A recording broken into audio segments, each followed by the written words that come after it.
G'day guys, here we are at the seated cable row.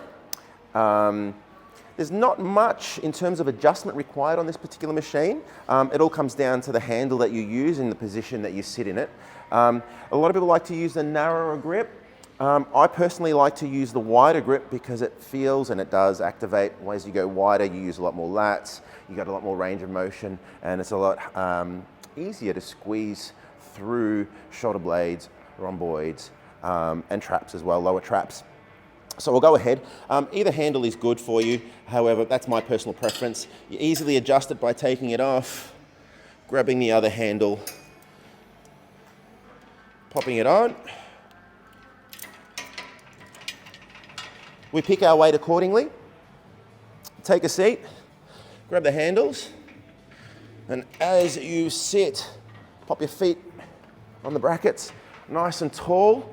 Start shoulders squeezed back, okay? You don't want to start in that hunched over position, yeah?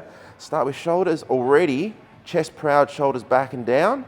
And as you pull back, squeeze between those shoulder blades, like you're trying to hold something between those shoulder blades. Bring it back into that position and then come forward without moving your upper body forward and back or swaying. I don't want to see any of this business, okay? Because this is not good and this is not how we're supposed to use this machine.